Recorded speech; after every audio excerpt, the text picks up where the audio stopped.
Hello, little helpers. Today's episode is going to be processing our feelings about the election. It's kind of an obvious thing to talk about after what happened. I mean, I've talked to a lot of people online, a lot of my own friends. I've been processing my own feelings. And, we often talk about helping our friends on this show. And I think that's totally relevant to this episode. But it's also how can we not fall into the trap of just creating enemies, I guess. Like, how do we not just get rid of all of our friends when they didn't vote the same way we did in what feels like for both sides a very high stake election? So, Kippy, I'll turn it over to you for now to talk a little bit about how Cool a Mind could help. Yeah, we've been teasing this, and we've gotten a lot of people reaching out and asking for more support around loving someone with mental illness. It's something that we're huge about, and we really want to come together and provide that kind of support in all different ways. So with Cool of Mind, we are building both a community and a platform for getting individual support. That's coming out really soon, but if you want to get on the list, go to kulamind.com, coolamind.com. You see buttons that says like get started. Just click on that and you sign up and with me as a consultation call just to understand what you need and what can be helpful. And we'll figure it out from there. Amazing. I mean, I know that I felt really numbed out after the election. I had Mhm. this like lodged anger slash disgust and sadness. And I finally got it out the other night. I drank enough to get it out. I wound up like sobbing for an hour Hmm. about Trump being a rapist. And it was actually kind of funny because Jason and I were having like a good night with our friend Marvin. And Jason was like, we got in an Uber. And I was just sobbing the entire time. And it was like a 45-minute Uber ride, and the guy didn't even put music on. It was just a totally silent Uber ride. And then we like got home, and I was like, apparently, I was like getting changed, and I'm talking all about how Trump's a rapist, et cetera, et cetera. And I see Jason like look at my boobs, and I'm like, you can't even talk to me without looking at my tits. And That's not funny. then I Yes, passed out emotions. and I was fine the next day. So, Cool, great. so I finally got it out. What's your emotional Well, experience been? I want to. I think my response was similar because I've just full disclosure. I did vote for Kamala, and I identified as a Democrat. But I also do want to use this opportunity to do what you and I have always talked about, which is let's not demonize any particular side. Like we're really big into trying to take the perspective of someone else and try to understand the compassion for the other side that we're not, whether it's someone that we love mental illness, someone with a personality disorder traits, or different sides of this political atmosphere. Because I think the for me, my view is what scares me is the polarization, right? It scares me that we all hate each other and refuse to see each other's side. Instead, I'm like, okay, fine, let me learn about the other side. So, I mean, even us doing this right now, this is like our platform, our podcast, and yet I'm afraid of saying the wrong thing, whether it's like Hmm. in support of Trump supporters or in support of Democratic ideals, right? I'm nervous, and Hmm. I think that's the enemy. I don't think that I think being learning how to be open and tolerating different perspectives is what we need. So I think like I'm trying to take a balanced perspective and see how I much we can learn agree. from both sides. I agree. I mean, I'm on board with that. But at the same time, I think that, like, if any Trump supporters are listening, they have to understand that people who are against him, it's not just because of different policy opinions. It's Uh-huh. not, just because, like, Trump has said a few clumsy things. It's because there's actually real fear and betrayal in having him as the president. And I think, I've spent the last week talking to a lot of Trump supporters on Instagram, Hmm. because first I pissed them off, and then I tried to explain my perspective and also try to understand their perspective and just talk about like, look, if we want unity, then you have to just not like write off the liberal response as whiny or entitled, but to actually understand that there's a lot of fear Hmm. and like hurt, like betrayal and hurt from this election. And and so I talked to a lot of Trump supporters, and I think I can at least try to steelman what they told me as the argument. And Actually, before we jump into that conversation, yeah, which I'm fascinated to hear about, I actually when you just said that I didn't realize like how emotionally this hit you in that way, like the crying in the cab, because for you actually like you have a history of being really like able to um dispassionately and objectively like see the other side, and even when we come to like power dynamics or narcissists, or like you tend to be like, okay, well, I see this side. And like like your emotional response to this kind of reminds me of some of what we talked about in other podcast episodes of like you realizing how people have taken advantage of you, or like yeah, there's I some agree. there's some emotion revolution I've seen in you, and I wanted to ask you about that, if this is hitting on something different. Like this is just a different response from you that I've heard before, so I'm Totally. curious It was a about different response than I've had before. I didn't cry after the 2016 that. election. Mm-hmm. Um, I do think that I have had a lowered patience for certain things, a lower tolerance for certain things, namely entitlement, Mm-hmm. um, entitlement, abuse, narcissism. I used to be so fascinated by NPD that I wanted to treat it. I really don't anymore. Mm-hmm. Um, I think that I've had a series of realizations that I've allowed people to use me a little bit too much. And that's come from a partially good place of like, I often don't feel helpful or competent. And so, in ways that I can be, then I like to give that to people. But I think I've also realized with some people in my life that that's not really returned or appreciated. And it doesn't always have to be, but I think at a fundamental level, I still want to be seen as like a person with feelings. Mm-hmm. Mm-hmm. Um, and to be asked for things with appreciation instead of just.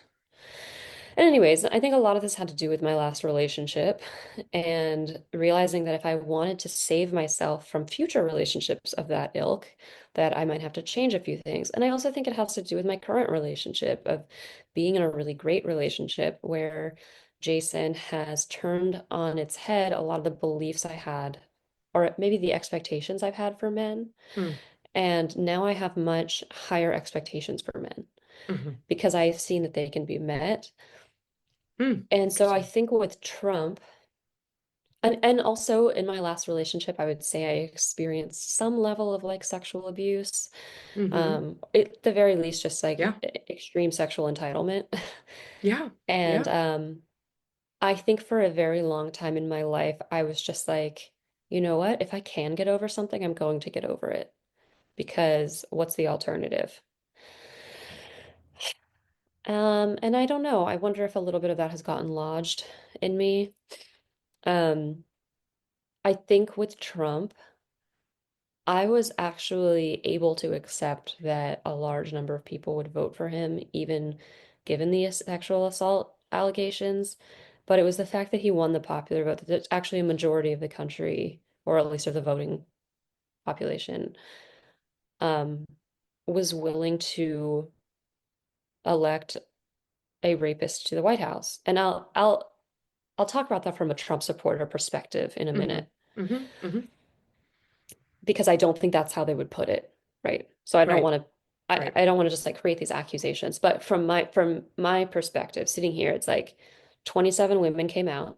No, that was not 27 rapes. Some of it was just assault. Um, but there were multiple rapes that were reported. One Mm-hmm. was from a child, someone who was 12 or 14, and one that was substantiated, and he lost a civil suit. And so for me, especially as a therapist, I can't just be like 27 different women were lying, especially one that won a civil suit against him. Mm-hmm. Mm-hmm. Um, and also I spent my 20s with a lot of men like him, including my brother-in-law, my former brother-in-law, who's a Hmm. Trump supporter. Hmm. You know, my sister married that man when I was 16, but they'd been together when I was 13. And I really grew up with this form of masculinity that I admired and thought was funny, of like very callous, crass, disrespectful, Mm. um, Powerful. Alpha. powerful, funny, wealthy. I mean, there are so many Erics in my past life, so you guys are probably gonna get massively confused, but this is yet another one. That Eric was larger than life, very, very funny. He paid attention to me in ways that I think now, I don't think he had any kind of like sexual or romantic interest in me, but we're just disrespectful to my sister. Like we would stay up until 3 a.m. chatting and drinking when Hmm. I was like Hmm. 16. Hmm. Hmm. Um, and I liked that form, that kind of like bar stool, you know, that's actually a party name, like a Barstool Republican, that kind of barstool humor. Mm. And I think I just accepted some poor treatment from men because I was like, oh yeah, like this is what masculinity is. And when I look at Trump, I see somebody who embodies all of that, but so much worse. And when when people don't believe that he assaulted those women, I'm kind of like, okay, but look at him. Doesn't he at the very least seem like someone who would do that and also have all of the power? Uh, that would sort of suggest that he would be able to do that easily, even if there wasn't like a pretty believable testimony from E. Jean Carroll. Um, haven't we seen him use his mouth to say disrespectful and dehumanizing things against many different people? Hmm. Like, why do we accept this? Hmm. And for a long time, again, in my 20s, I just accepted shitty male behavior. Like, Hmm. I accepted somebody going on a date with me, coming back and like basically like forcibly hooking up with me when I was like fighting them off. Yeah. And then I asked him for a second date because I was like, it's just boys being played, it's just men, Yeah. you know? Yeah. And so, yeah, I think I'm over that now. I'm some anger is coming out about that now. Hmm. And it's fucking sad Yeah. that a lot of people look at him and are just like, he's joking. Yeah. They're Yeah. Yeah. they're lying. They're being dramatic, you know. Like, let's elect this guy anyway. Yeah. Yeah. Yeah, I mean, I think that's the interesting question. I mean, like, ever since 2016, when he said, you just got to grab him by the pussy, right? Like, just Hmm. as soon as he said that, I was like, oh, he's not going to win, right? Like, wow, this is evidence that he, has a character. And we really cared about character in a specific type of character, in our president and our leaders, right? Like, we railed against Bill Clinton for Yeah. other, that kind of behavior too. So it's just like, okay, American want like a good Christian, like Hmm. family man who doesn't do that. So he's gone. But then we get more and more and more and more and more. And there's this really interesting study, that will link to the site, but it's called Responses to Belief Conflicting Information, Justification of Support for Donald Trump. And these researchers did a series of studies where they ask like, uh, how can you support him given the allegations and blah, blah, blah. And it was over three different studies at different time periods. And it's interesting that there's all different ways that people kind of justify it. People justify it like, oh, I don't actually believe he did that, or other politicians do the similar things, Hmm. or they don't even care that he does, right? There's a variety of like devaluing the importance of or the impact of, the allegations. But it's interesting over the course of the three studies, like over time, people are less likely to use the excuse or the reasons, um, other people do the same thing. And also Mm. over the course of the three studies, they are more likely to not believe in the allegations. So as Yeah, time went on, as more results of the court case and stuff like that, they're more likely to dig into the belief that these aren't real. that And is it's what I like, found talking to people too. yeah, it's interesting. It's like this that, we call it's based on this theory of cognitive dissonance, where it's kind of like if you really believe in something, you will start to devalue evidence against it. You start to get more entrenched in your beliefs, right? Hmm. And so, for example, if they're a believer in Trump and the more and more evidence comes out, they're more Yeah, likely to not believe it. So they get polarized more into their beliefs than they were probably even in the beginning, which is like yeah. counterintuitive, but that's just fascinating to me. It's just it. What have you heard in terms of like not believing the allegations? I'm going to try to steel man the argument for Trump because I Sure. think it's got multiple pieces that come together. So I basically put what I just said in this podcast onto my Instagram the other day, Yeah. um, about sexual assault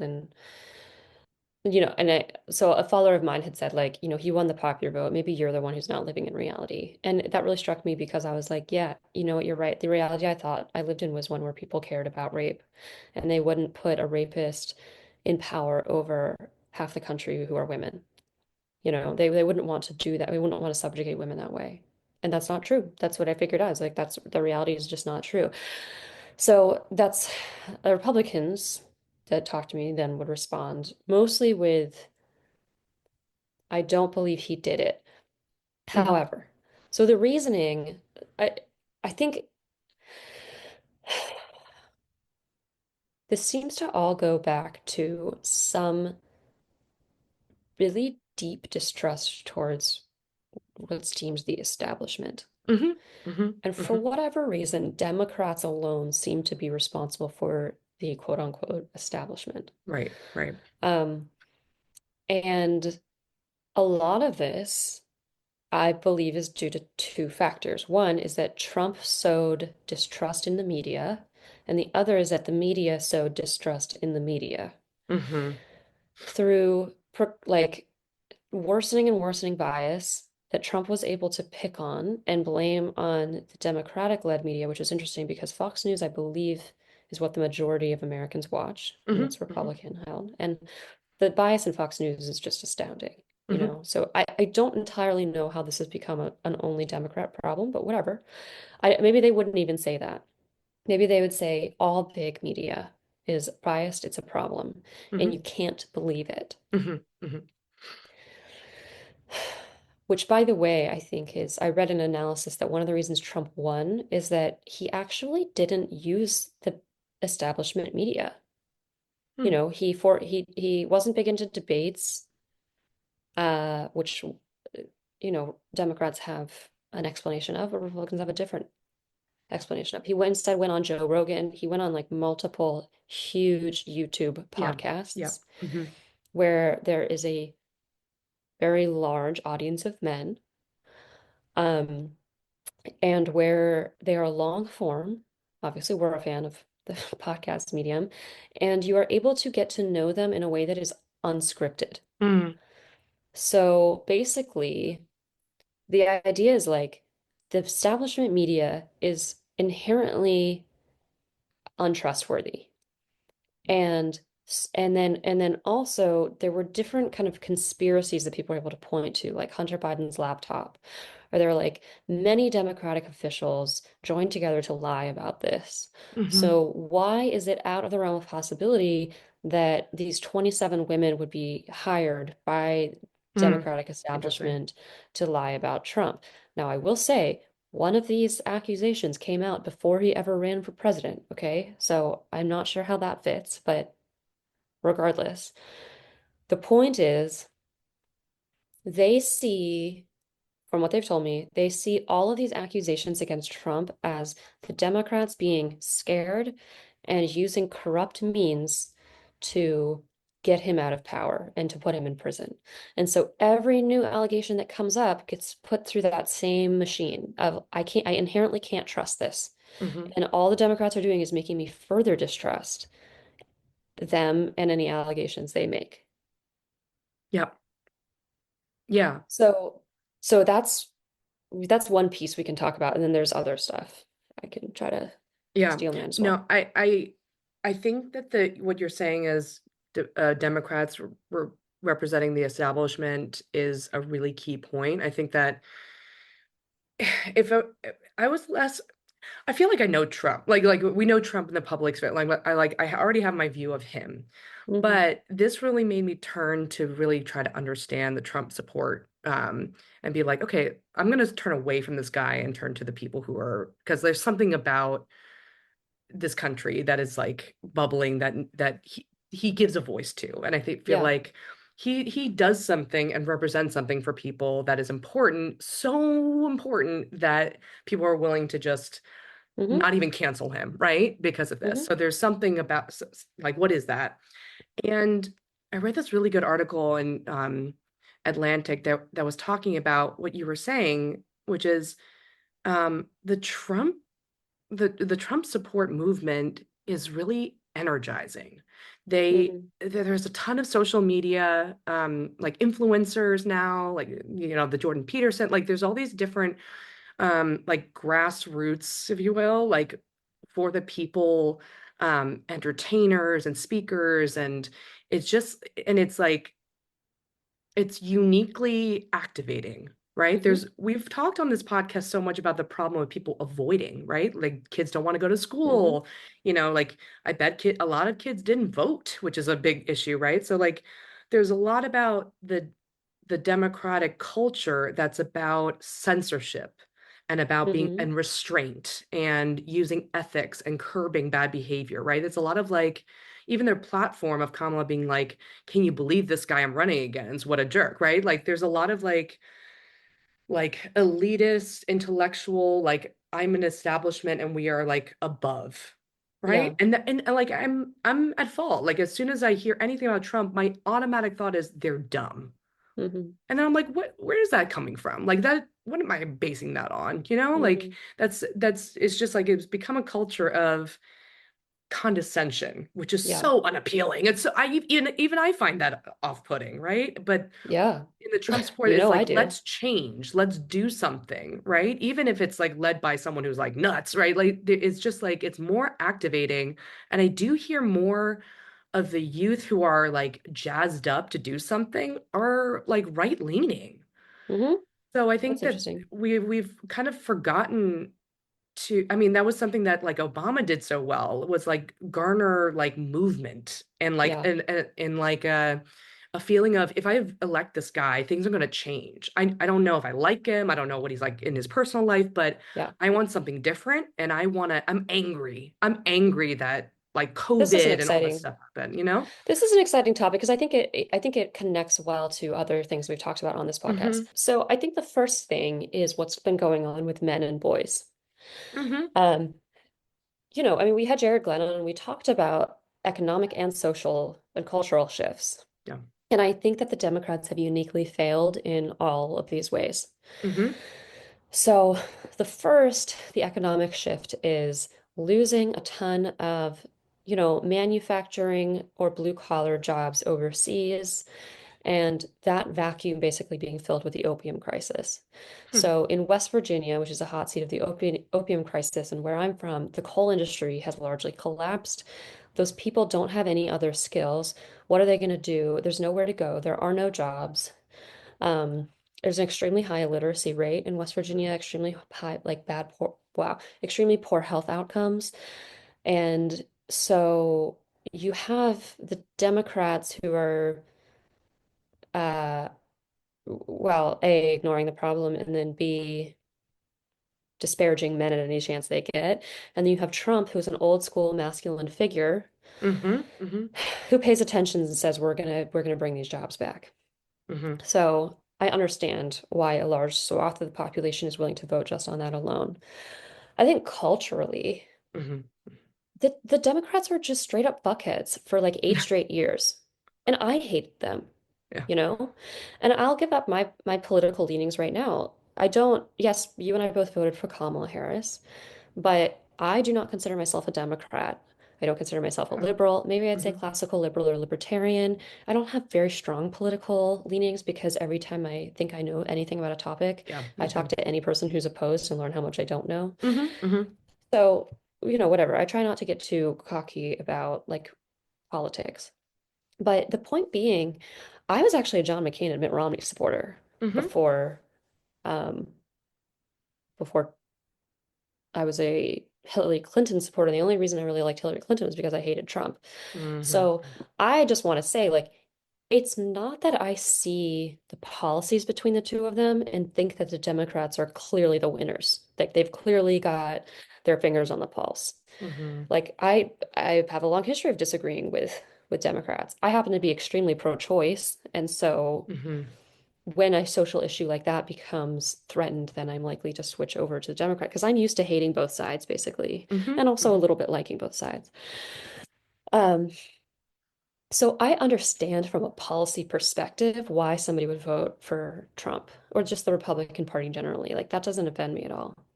And I also understand why people would deeply hate Democrats because liberal individuals were just dicks for so long. I mean, the condescension you're talking about, it was vicious condescension. It was like, I'm going I to feel mean, powerful today by putting you down. And you when, felt yeah, that strongly, right? And like as I a social media person, despised yeah. them. Yeah. Yeah. Yeah. Yeah. Despised them. Yeah. So like 0% of me is surprised when people want to pummel them and Hmm. like beat them up like they're the whiny little goody two shoes on the schoolyard, you know? Like I totally get that impulse because I wanted to too. My thing is that I don't see the actual politicians as being the arbiters of that.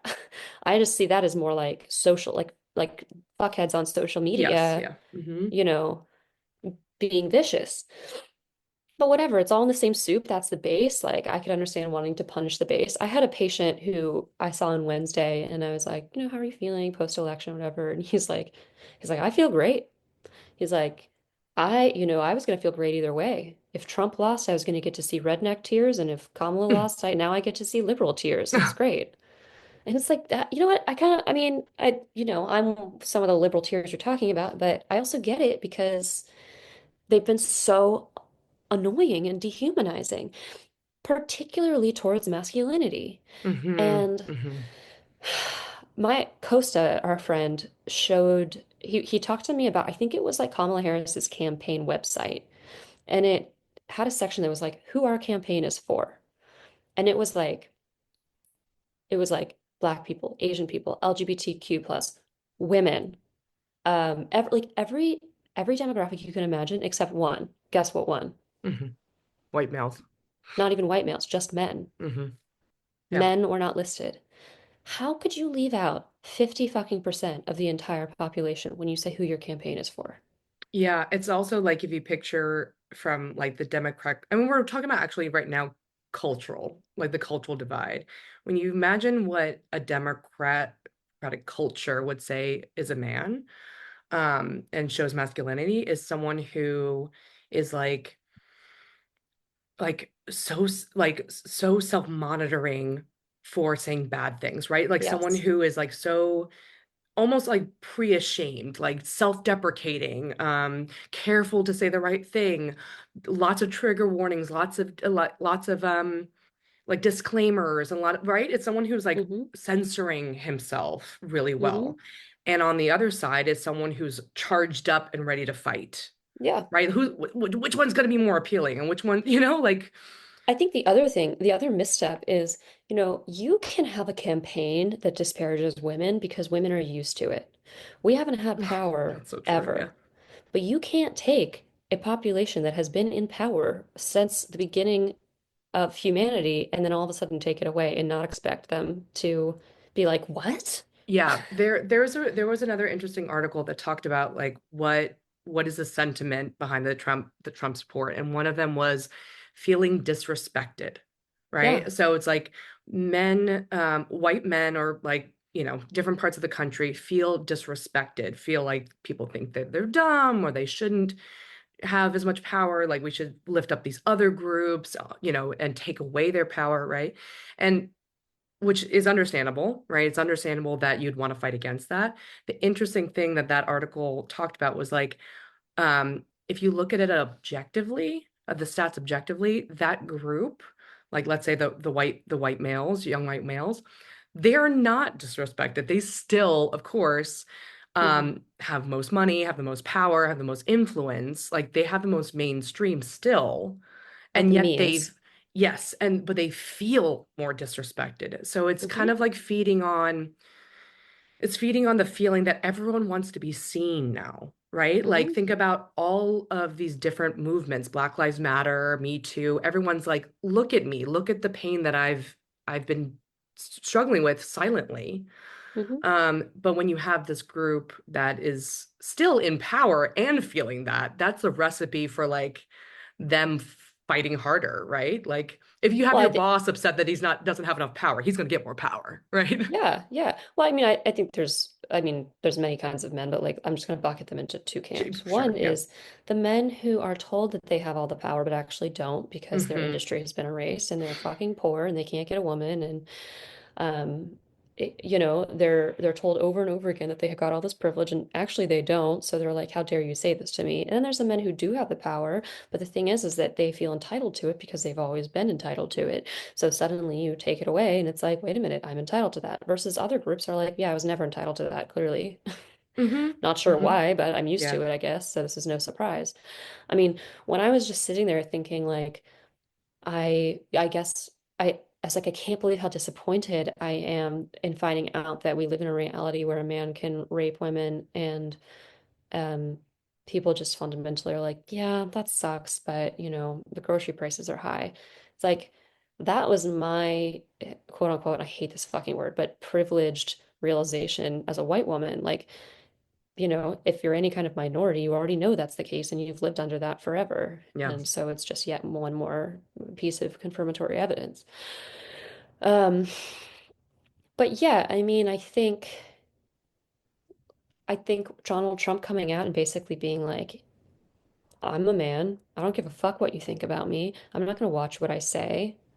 I'm going to say whatever I want. It's going to be funny. It's going to be insulting, but whatever. Like, at least I'm not coming out and saying, like, men, you're toxic and, you know, you abuse people all the time and, Hmm. Hmm. et cetera, et cetera, et cetera. Like I love Dave Chappelle. If Dave Chappelle Hmm. were running for president, no, I would not vote for him because he has no qualifications, Yeah. but I still enjoy that kind of personality where Right, it's right, just right. The like, freedom of fuck speech. this. Yeah. Yeah. Yeah, yeah. Yeah. Um, so yeah, I think the Democratic Party disowning men is a huge issue. Now, I think that liberal men would have a different take. Like they didn't disown men. They had different expectations of what men could live up to. Hmm. Hmm. Hmm. Yeah, yeah, but I think it's like the importance of showing what that looks like. I think that Hmm. we have the liberal movement is so much about what you shouldn't do, right? Yes. The words that you shouldn't say, the ways to conduct yourself shouldn't. There's very little should, Yes. right? There's like I know that I should be scared of saying certain words, but they're I mean given the better words, but it's out of fear. So it's like a very fear and like avoiding shame and rejection kind of like Mhm. mode, and that's really hard to stomach. But something that does scare me a lot, and I'll credit my friend Anna. She's a lawyer. She's in Stockholm working at the European Banking Authority. She's German, and she's like, I'm really worried about this. This is like actually terrifying to watch what's happening in the US. And I think she didn't say this, but I'm thinking, wow, things that I've learned about like dictators' rise is really paralleling this, where Mhm. after World War One, Germans were kind of butthurt that they lost World War One and they were not doing well. They're still like they Well, were the Treaty of formidable. Versailles also it pillaged Germany. I mean, I'm Yeah, not yeah, saying yeah. it They wasn't had the to right thing to pay a do, but it lot, right? yeah. Like the Germans were really hurting. But then Hitler was like, "Hey guys, hey Germans, you're hurting. It's the Jews' fault."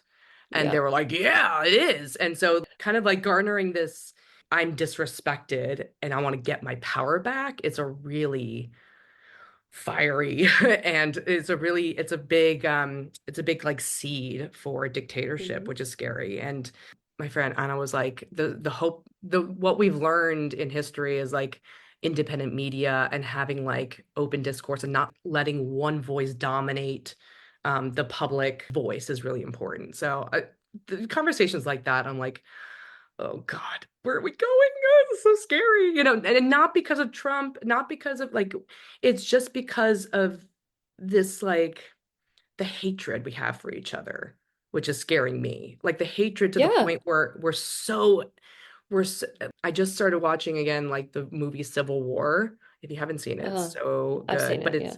it's dystopian world where America has broken out into civil war. And I'm just like, this is not even looking too much like fantasy. This is like we're at arms with each other, and that's the scary part. That's the part that's going to be really beneficial to Yeah. our enemies globally, right? Like the fact that we're breaking apart so deeply is the part that scares me. And that's why I wanted to like look at the other side and like be like, Yeah. "Hey, let's learn from the Trump support," because like I'd prefer that than like tearing us apart, you know? I agree. I agree. I mean, I think, look, like, I think some other just basic reasons why people voted for Trump is that under Trump, there were no wars. And apparently, there's been a real fear that we're going to be leading into World War III, given the war with Ukraine, Mm, between Israel and Hamas. And, that is one example of when I think it's actually okay to vote for a vile human being. I think he's vile. I know some of you don't. Um, like if you really think that we're headed into an apocalyptic situation, then yeah, you elect the person who's going to keep you out. And I don't know how much of the no wars for 4 years was due to Trump. I mean, I listened to Jared Kushner and Lex Friedman talk about how basically they like bankrupted Iran, and so Iran could not then fund institutions like Hamas or other terrorist groups. And if Trump did that, then like maybe that's a good thing. And so I think that's a valid reason to vote for somebody. And then the inflation was like largely the result of the pandemic, but also largely due to Trump's tariffs that Biden didn't take away, mm, and due to like large transfers of money into families' pockets who were fucked over by the pandemic. So it's like, but people don't, no, like, I don't know enough about inflation to give a really cogent explanation of how that happened. So how is anybody else supposed to? What they experience is like, I mean, even Jason, like Jason lost a lot of money under Biden. hmm Doesn't mean it was Biden's fault, but car payments like skyrocketed, house hmm payments hmm Yep. skyrocketed, um, all Housing sorts crisis of now. shit. Yeah.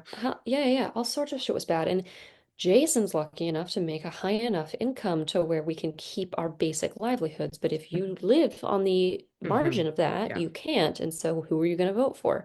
So, I mean, I think there are perfectly valid reasons to vote for Trump's policy. What I do think Trump supporters need to understand about liberals and this whole Hitler comparison, because to them it's yet another like you accuse us of dividing the country when Yeah. you're going to call our candidate Hitler. Are you serious? Right, right, right, But right. what Yeah. liberals see is something quite obvious, which is like we're noticing similar patterns to what happened in post-World War Germany.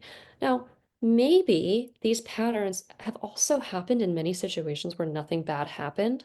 hmm And what's really going on is that it happened to happen in post-World War Germany in a way that everybody learned about, and so everybody associates with that bad outcome. hmm Like this very same cultural phenomenon could have happened in France 50 years ago, and we just don't know about it because nobody knows anything about France 50 years ago because nothing terrible happened in France 50 years ago.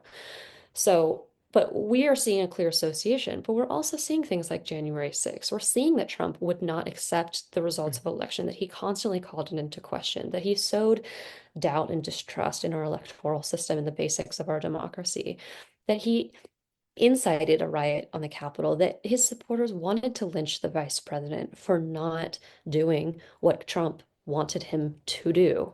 hmm Those are all horrifying things. And I don't think that we can just laugh it off and just say that liberals are like yet again doing whatever they can to get their way, and like victimize this poor man who just keeps being victimized, even though he was born into as much power as one could have. But like, no, like, I think it's very important for us here to understand the Trump supporters' side, but it's also very important for the Trump supporters to understand our side. Like, you can't have unity without those two things happening. Yeah. And I think there has to be some sort of an acknowledgement of Trump having some really fucking questionable behavior. Yep. So what's the solution here? Like what on a I'm trying to think on like a day-to-day level. What do you think we should do? I guess I think that we should understand, A, that we are consuming different media, Uh-huh. and that a lot of the divisiveness can be explained by the fact that we are literally consuming different information. And if we are consuming different information that's presented as fact, then we're going to live in two different realities.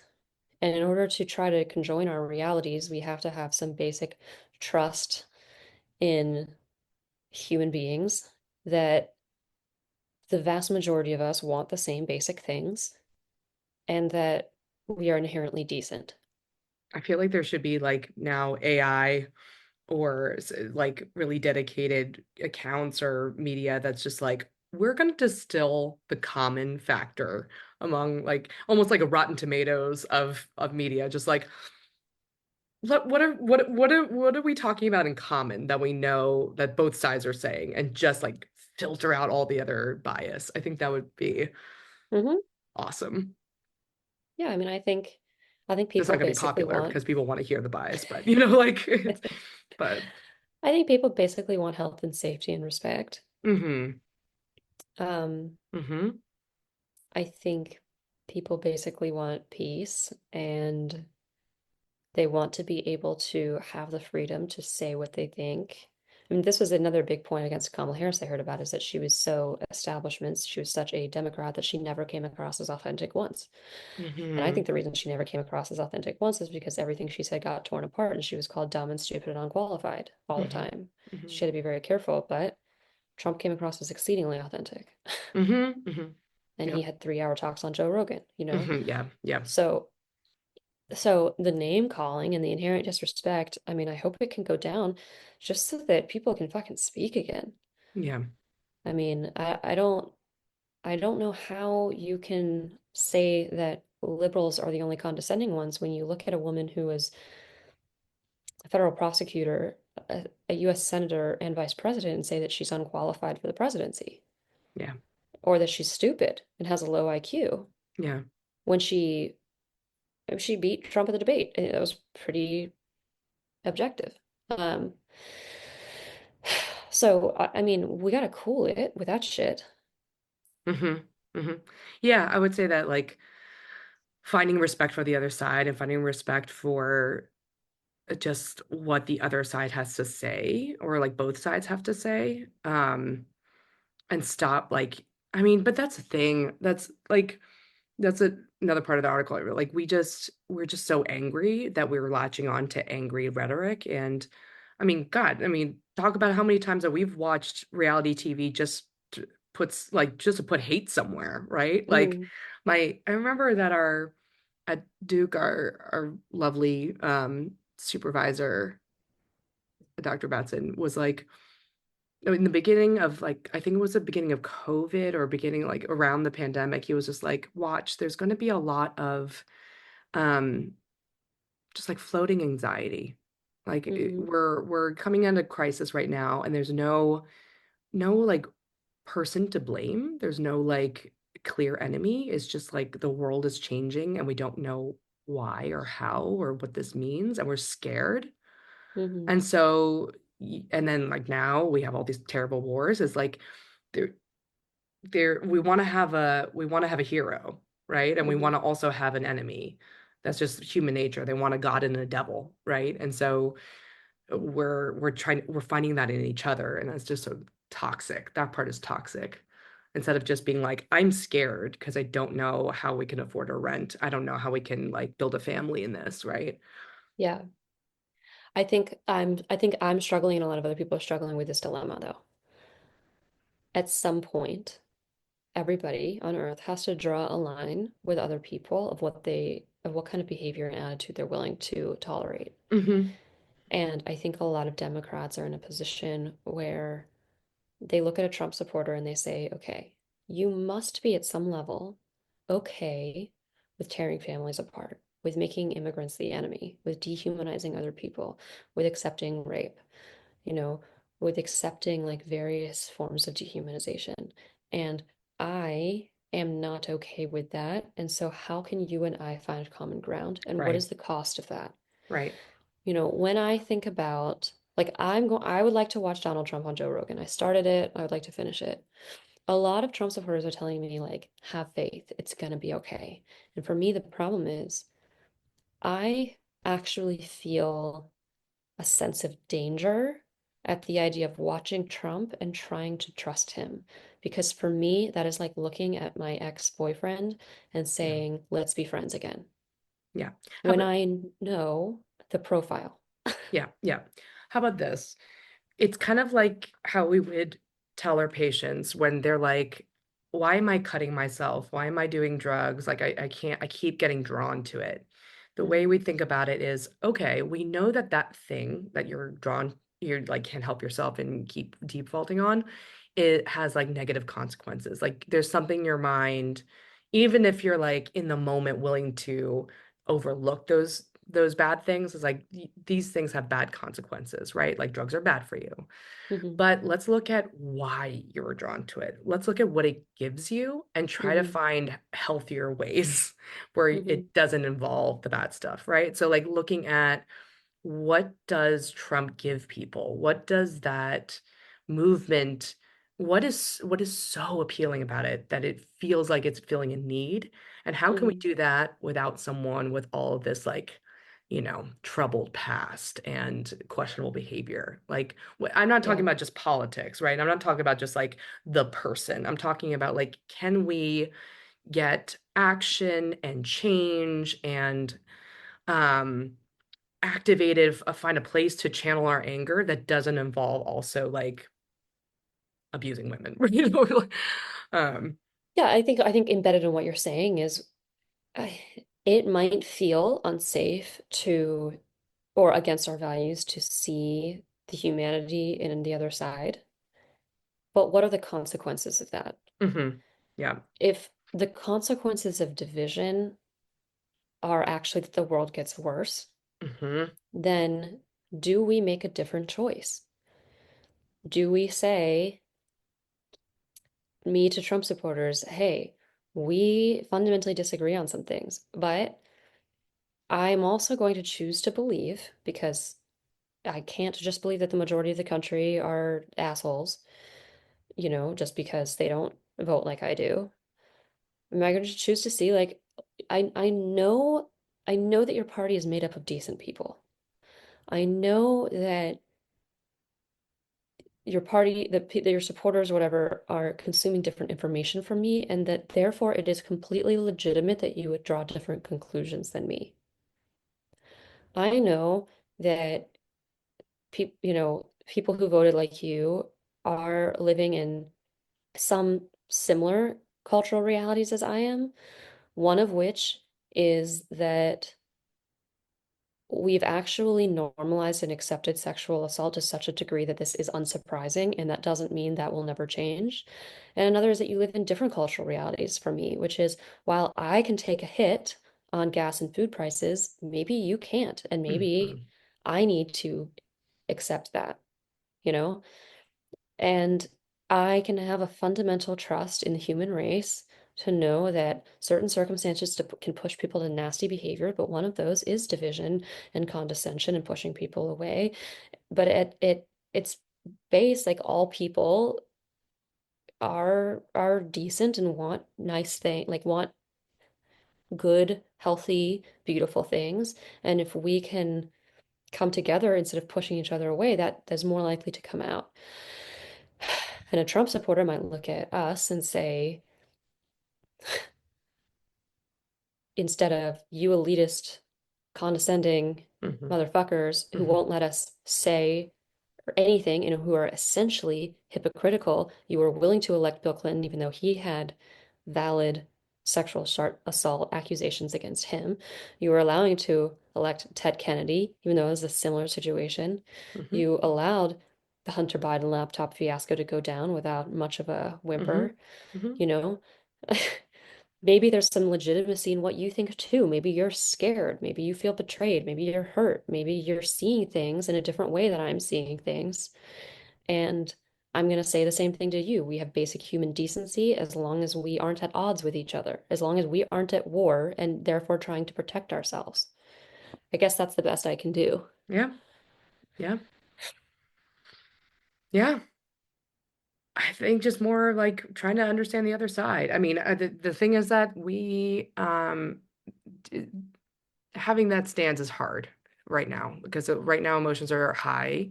People don't have capacity. I mean, like taking someone else's perspective takes a lot of work, right? And Hmm. getting over the way we feel and stuff like that. It's hard. So I know like right now, the Trump side is like super excited and the Democrat side is just really bummed. So like right now this is not the moment to like all come together, right? But I think we have to eventually. I think we have to just like have a little bit more tolerance to freedom of speech and having dialogue, open dialogue, and try to understand from different perspectives. Hmm. And having more of like a diversity of thought than just like, no, my side, no, my side, no, the way I see is right, the way I see is right. Like we know from couples therapy doesn't work, right? Hmm. It's let's find the common vulnerable emotion that connects us, the fear, the vulnerability, the fear of the future, and then like work from there instead of just trying to battle about whose perspective is correct. You know, it'd be awesome if like there was a couples therapy, but for different voters, and you could just like Yeah. you could just I still don't know why we don't have couples therapy for friendships. Hey, we can, yeah, we can, Cool Mind can like, promote that about like trying to use like relationship skills in a variety of Yeah. relationships, a variety of like different relationships. Yeah, because this is also, I mean, this is very topical because political divides are dividing families. Like there's a lot of estrangement because your parents are of a different political leaning than you are, and it's ripping families apart. So, ugh, gotta Yeah, do something. I think a question to ask might be like, what do I gain by never speaking to my father again? Hmm. You know, what do I Hmm. really gain? Is it actually more in line with your values to cut out a person for believing something different than you? In some cases, it is. That's why we don't befriend neo-Nazis usually, you know, Hmm. like Hmm. and so I understand how that's actually not that obvious of a question to answer. But do we change their minds by doing that? Do we help ourselves by doing, you know, if it's someone who actually we really cared about and believed in for a long time? Yeah. So, I don't know. I think for those of you wanting to know just how to deal with the election, like we've got other episodes where we talk about self-soothing and, Hmm. you know, managing anxiety and depression and all of that's still relevant. But I think right now it's also a question of how do we have some faith in the future? Yeah. I mean, I'm just leaning more towards the idea of self-compassion and compassion Yeah. theories where it's like the way to cultivate compassion is to really focus on a common humanity and Hmm. focus on what's underneath what's coming out, right? We're all trying to deal with like fear and vulnerability in different ways with anger, with blame, with shaming, right? And just like let's let's calm down with that because that's alienating each other. And alienating feels good, right? Like Yeah. separating yourself from people you feel are dangerous Hmm. feels like we have control. But Hmm. maybe sometimes it's more the scary thing of leaning into like we're losing control here and Hmm. scary. And What blame I and me will, being like looking down on a Trump supporter is not really going to help this situation. yeah. What I will say to the Trump supporters that did respond to me, um, most of them actually would end their messages with something like, hey, like, thank you for thinking deeply, or like, hey, you know, hope all this aside, like, I hope you're having a good weekend, or Hmm. something. You know, there was actually a little bit of a turn back to, and in some cases, it was surprisingly easy to just like I had one like a former friend of mine who was saying a bunch of shit, and a lot of it was pissing me off, whatever. And then he was like, "By the way, how's New York? How's it been to be back?" And it was surprisingly easy to just be like, you know what? New York's been fine. And Yep, just yep, yep, because yep. actually where I think you find the most common humanity is by putting politics aside and just remembering like fundamentally this guy is curious about how I am. Yeah. Yeah. It's like how I felt you and I watched the vice presidential debate, Tim Walz and JD Vance. And by the end I Yeah. was like, oh, this feels so good because it's just toward the end they were coming more and more together and they were like, I like they would kind of go back and forth being like, I agree with you that we need to solve this problem. We just have different ways of seeing the Hmm. solution. And I was like, wow, that's what I want. Like, just that's what we need. It's like a coming together of like, we want to solve these issues and respect that to have a diversity of solutions because that's actually better for brainstorming and coming up with good Yeah. solutions, right? Not to have like one way of seeing how to fix things, but like, hey, we all want to problem solve. Let's do a big think tank brainstorming session, respecting all these different ways of solving it and figure out which way is best. I'm like, ah, that's what I want. So, Yeah. yeah, Yeah. we'll see. We'll see. We're all made up of the same stuff. Human beings are all made up of blood and gore and bones and shit, you know? And like the way that we start being at odds with each other is not that some people are just born evil and some people are born good. Like the Democrats missed something. We're missing something big. Why did I Yeah. just call myself one? They're missing something big about this, about our social world and culture and what people need right now. And I think when I talk to a lot of liberal people, it's just like yeah, we're just doomed. We're just a country full of racists. And I was like, well, maybe. But if we Nah, I want it to think be a country that's not full of racists, we gotta do something different, man. yeah, we'll lean on what you and I have at the core, which is, like learning by doing. Like let's not let's I don't we both don't like this trend of like refusal and avoidance and hiding. Like we like going out, experiencing the world, learning Hmm. from other perspectives, respecting others' perspectives, identifying your values and being open to many other people's, like kind of more of a tolerance perspective. So that's what we should lean on a little bit more. At least that's what we're trying to do. So I think that's the tip for everyone is I like know. be I think that's all compassionate. we've got to say. Yeah. All right, everyone. I hope you are doing okay. For those of you who are hurting right now, I hope we can all remember that progress isn't linear, that different things need to happen in order for progress to be made, and actually maybe this election, some good will come of it. Some needed change will happen for us to come together someday, and hopefully we can have faith in that. And if not, we'll handle what comes. For now, we will see you in a couple weeks. And I will say, if who you really want to be president is either me or Kibby, please give us a 5-star rating on Apple Podcasts or Spotify. Bye, everyone.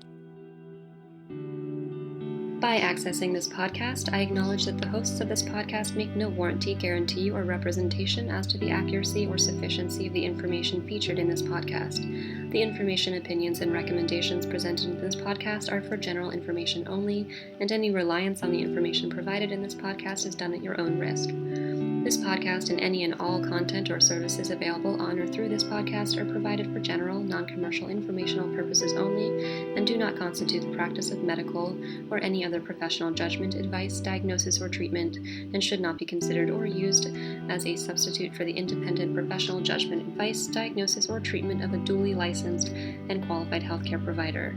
In case of a medical emergency, you should immediately call 911. The hosts do not endorse, approve, recommend, or certify any information, product, process, service, or organization presented or mentioned in this podcast, and information from this podcast should not be referenced in any way to imply such approval or endorsement.